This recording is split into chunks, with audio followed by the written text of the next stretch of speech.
नजर में टिकी रहती है हमेशा। जय फूले, जय भीम, जय भारत। मित्रों, कुछ भी बात शुरू करने से पहले मैं आपसे विनती करूंगा कि लोग बीच बीच में फोन सुन रहे हैं वो अपना साइलेंट कर दें।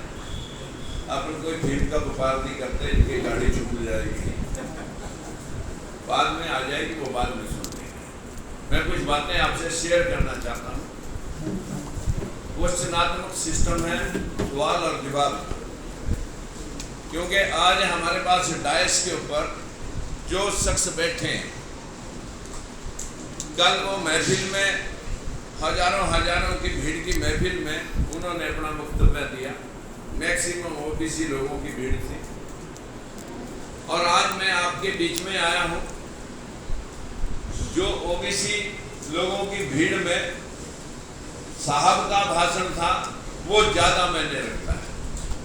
आपके बीच में अगर कोई ओबीसी का व्यक्ति बात रखता है और साहब के लिए रखता है, वो कुछ ज्यादा मायने रखता है। मैं सिर्फ आप सब, क्योंकि बाबा साहब को लोगों ने सिर्फ महार चमार समाज के साथ बांध दिया।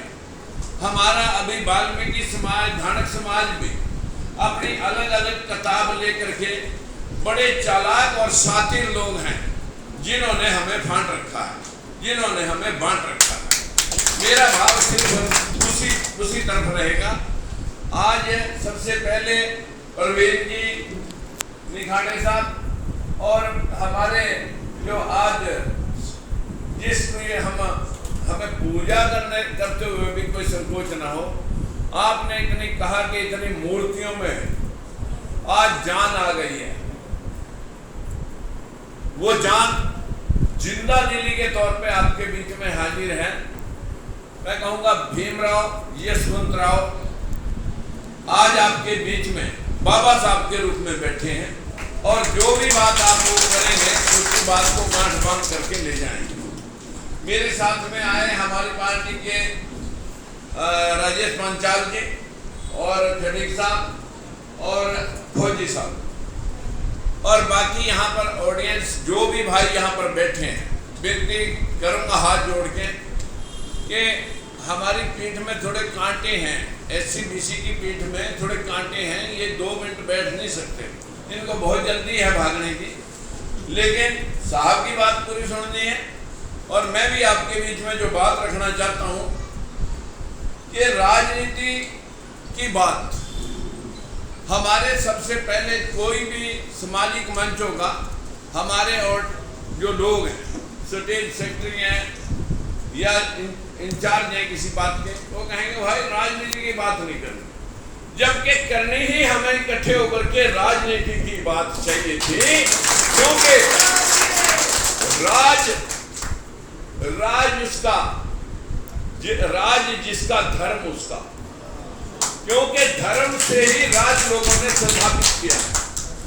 मुसलमान आए वो इस्लाम लाए, आर्यन आए वो यहाँ सनातन लाए, अंग्रेज आए यहाँ पर आप ईसाई लाए, और जो हमारा धर्म था उसको हमने गौण कर दिया। जो बाबा साहब ने लोगों को बौद्ध धर्म की शिक्षा दीक्षा हम सबको लेनी चाहिए थी, जहाँ समानता है, बराबरी है, सबका कल्याणकारी धर्म है। अभी जिनेवा के अंदर पीछे फरवरी के अंदर विश्व धर्म सम्मेलन हुआ, सर्व धर्म सम्मेलन में बौद्ध धर्म को सर्वश्रेष्ठ धर्म का खिताब मिला, सर्वश्रेष्ठ धर्म की उपाधि मिली। लेकिन कहाँ हम अभी उस धर्म को मिटाने वाले, उस राजतंत्र को मिटाने वाले जो लोग हैं, वो 3000-4000 साल से पीछे से यहाँ पर बाहर से आकर के सनातनी सभ्यता हमारे ऊपर आकर के हमें गुलाम बना करके, हमारे को शिक्षा से दूर करके 4 वर्णीय व्यवस्था में बांटते हैं, ब्राह्मण, क्षत्रिय, वैश्य और शूद्र। एक लड़का अभी मैं कल बात किसी ने करने लगा, भाई गर्व से कहो हम हिंदू हैं। मैं कहो भाई कहो, हमको हम कह रहे तो आप हिंदू की बात ना करें। कौन सा हिंदू है?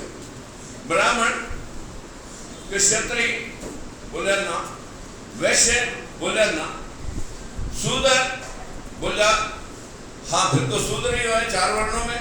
मैं कहा शूद्र तो नीच होते हैं, आप नीच हो। बोले इस हफ्ते में नीच हो। साथियों, जो धर्म किसी को नीच और अपने आप को श्रेष्ठ पेश कर रहा है वो धर्म नहीं, धंधा था, है और रहेगा। इस प्रकार की व्यवस्था की स्वीकार रहेगी। मैं आप सब भाइयों से विनती करना चाहूंगा कि कुछ बातें हैं जो राज का धर्म होता है और जो चाहता है वो करता है। सिलेबस में कहाँ बाबा साहब को, कहाँ गौतम बुद्ध को, सिलेबस में कहाँ चंद्रगुप्त मौर्य अशोक सम्राट को पढ़ाया जा रहा। सिलेबस में तो सरस्वती लक्ष्मी ये पढ़ाए जा रहे हैं। सरस्वती की फोटो हर कॉलेज में लग रहे हैं, हम धोख मारते हैं, गली गली में मंदिर सरस्वती लक्ष्मी।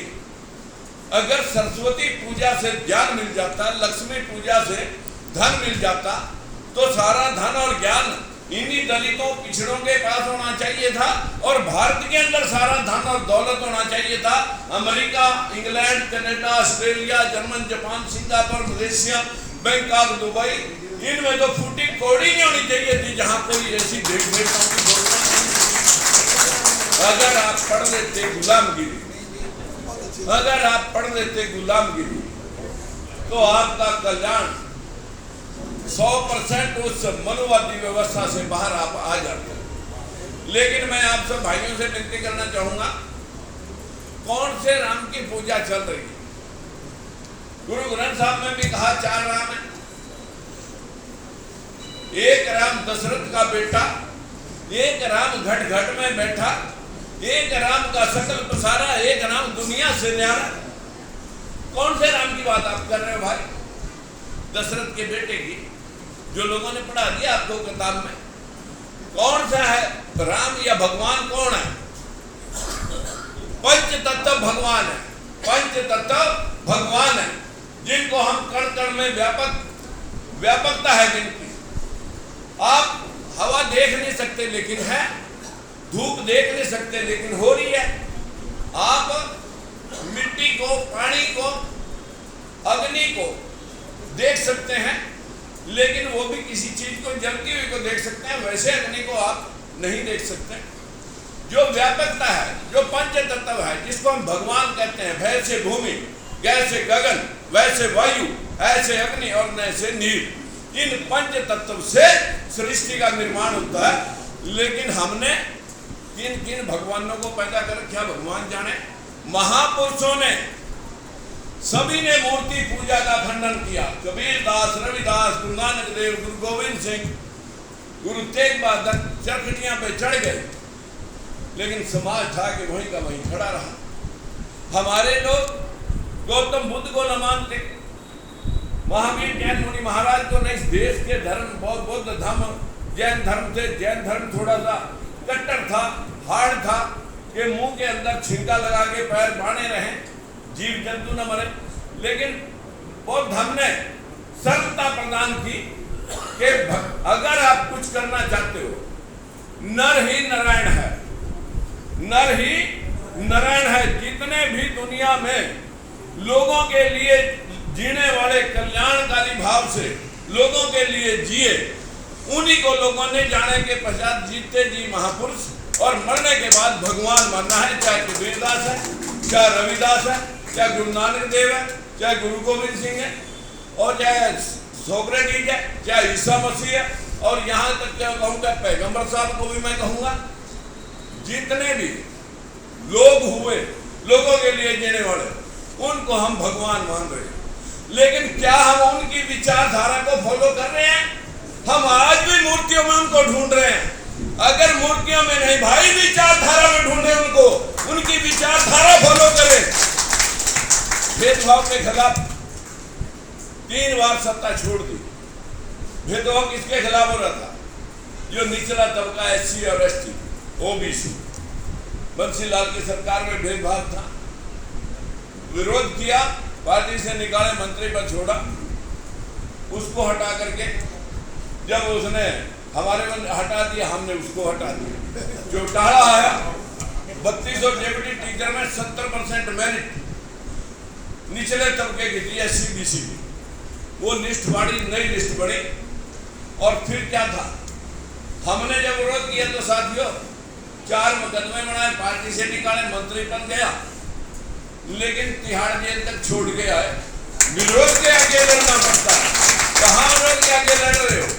बाबा साहब को मटके के पानी तक पीने नहीं दिए, उनकी कमियों को, जिनका दुआ आज पढ़ा लिखा समाज जो अपने आप में कहता है कि मैं अपनी गुणवत्ता के आधार के ऊपर मैंने नौकरी ली, आपको तो किसी की भैंस का गोबर उठाना पड़ता अगर फूले साहब और बाबा साहब भीमराव अम्बेडकर आपको आधार के ऊपर खड़ा ना करते। आज अगर आप कुर्सी पे बैठे हो तो ये फूले साहब और बाबा साहब की देन की वजह से कुर्सी पे बैठे हो, नहीं तो अभी तो झाड़ू चलाने में इतनी मशक्कतें हैं, तो लोग तो बेचते थे पशुओं की तरह हमें, जैसे पशुओं